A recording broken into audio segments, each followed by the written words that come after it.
वालेकुम वरहमतुल्लाहि वबरकातुहू। Hope so सब लोग खैरियत से होंगे। Welcome to my channel. आज का हमारा टॉपिक है शहरी और शहरियों के हुकूक व फ़राइज़।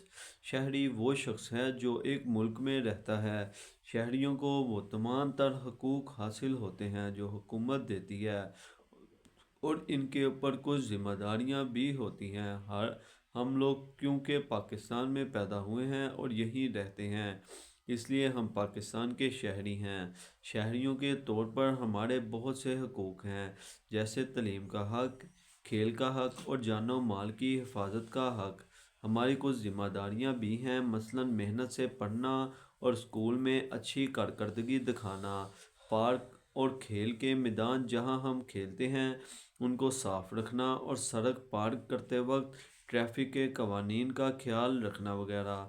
जैसा कि ऊपर बताया गया है कि हम बहुत से लोग पाकिस्तानी शहरी हैं क्योंकि हम पाकिस्तान में पैदा हुए और हमारे माँ बाप पाकिस्तानी हैं। आप ख़ानदान के कुछ लोगों को जानते होंगे जो दूसरे ममालिक चले गए, वहाँ कुछ अरसे रहे और वहाँ के शहरी बन गए। ये एक शहरी बनने का तरीका है। इसका एक और तरीका ये है कि किसी दूसरे मुल्क के शहरी से शादी कर लें। शहरियों के हकूक़ और ज़िम्मेदारियाँ, जैसा कि आपने क्या आप जानते हैं, मैं सफ़ा नंबर 80 पढ़ा है। पाकिस्तान के आइन में लोगों के हकूक़ और ज़िम्मेदारियों की फ़हरिस्त दी गई है। शहरी के तौर पर हमारे कुछ हकूक़ ये हैं: ज़िंदगी और खुद मुख्तारी का हक़, आबरू और बराबरी का हक़, तलीम का हक़, अपनी जायदाद बनाने का हक़, मजहबी अकीदा और उस पर अमल करने का हक़, अपनी ज़ुबान और सकाफ़त को तरक्की देने और हिफाजत करने का हक़, पाकिस्तान के किसी भी हिस्से में रहने और सफ़र करने का हक़। इन हकूक़ के अलावा शहरियों की कुछ ज़िम्मेदारियाँ भी हैं। कुछ ज़िम्मेदारियाँ कानून में लिखी गई हैं और हमको उन्हें पूरा करना ज़रूरी है। हमारी कुछ ज़िम्मेदारियाँ हैं: मुकम्मल कवानीन को मानने की ज़िम्मेदारियाँ, महवल अदा करने की ज़िम्मेदारी। दूसरी ज़िम्मेदारियाँ ये हैं कि हम इन लोगों के साथ जो माशरे में हमारे साथ रहते हैं इंसाफ करें। उनमें से कुछ ज़िम्मेदारियाँ ये हैं: दूसरों को इज़्ज़त करने की ज़िम्मेदारी, अपने इलाके को साफ़ रखने की ज़िम्मेदारी, सरकारी इमलाक की हिफाजत की ज़िम्मेदारी। ये ज़िम्मेदारी कि हम कोई ऐसी बात नहीं कहें जिससे दूसरों को तकलीफ़ हो। लोगों को बवक्ते ज़रूरत मदद करने की ज़िम्मेदारी।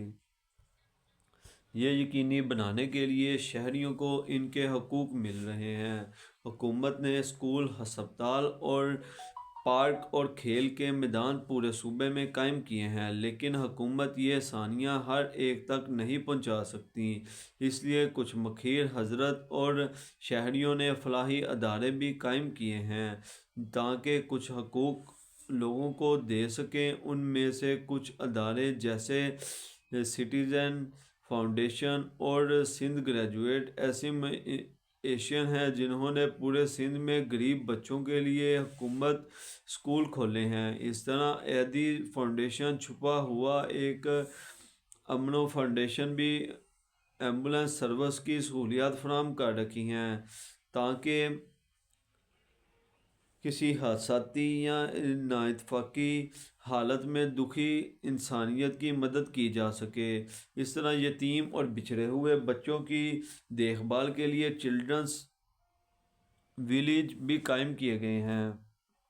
मौलाना अब्दुलसत्तार ईदी की तरफ से कायमशुदा ईदी फाउंडेशन ने पूरे मुल्क में लोगों की फलाह बहबूद के लिए बहुत से काम किए हैं। मसलन लवारिस लोगों को अपना घर में रहने की जगह दी। उनके लिए ना सिर्फ रहने की जगह बल्कि खाने पीने का भी बंदोबस्त किया गया है। इसके अलावा इनको मुख्तलिफ हुनर भी सिखाए जाते हैं ताकि वो अपने पाँव पर खड़े हो सकें। गरीब और यतीम लड़कियों की शादी और जहेज़ का बंदोबस्त भी किया जाता है। ईदी साहब की तरफ से किए गए फलाही काम ना सिर्फ मुल्क बल्कि बैरून में भी किए जाते हैं जो कि इनकी शख्सियत के नुमायाँ पहलू और इंसानियत की खिदमत के ना मिटने वाले मसाल हैं। गैस टॉपिक मुकम्मल करता हूँ। होप सो आपको हमारी वीडियो टॉपिक अच्छा लगा हो। मिलते हैं नेक्स्ट नए टॉपिक इंटरेस्टिंग वीडियो के साथ। इसी के साथ ज़्यादा चाहूँगा। अल्लाह हाफिज़।